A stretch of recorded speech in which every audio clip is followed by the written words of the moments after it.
এসো একটা কথা বলবো, এসো। আচ্ছা এসো একটা কথা বলবো। আচ্ছা আমি ওখানে মা একটা কথা বলবে, তুমি শুনবে? মা একটা কথা বলবে, তুমি শুনবে? শুনবে তো?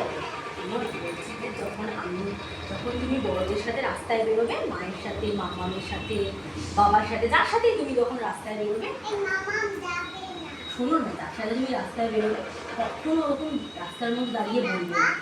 আচ্ছা আমার কথাটাকে শুনে না, আমার কথাটাকে শুনে না।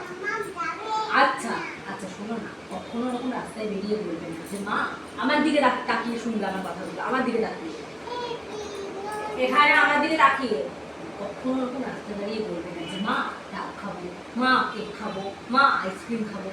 কখনো ওরকম দোকানে ঢুকে জিনিসপত্রে হাত দেবে না। কি করবে বলো তো তুমি? তুমি কি করবে জানো?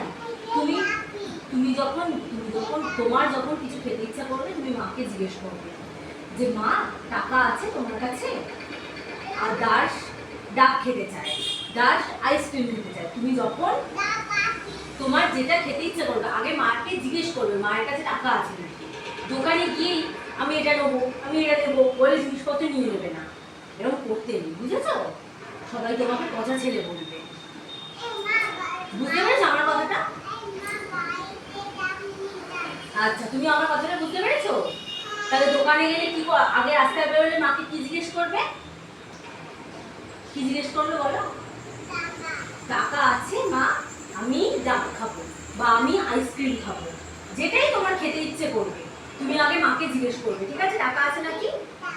দোকানে ঢুকে পড়বে না, ঠিক আছে? মনে থাকবে? তুমি তাহলে লক্ষ্মী ছেলে হয়ে থাকবে তো? মনে থাকবে? মা দাসকে অনেক ভালোবাসে।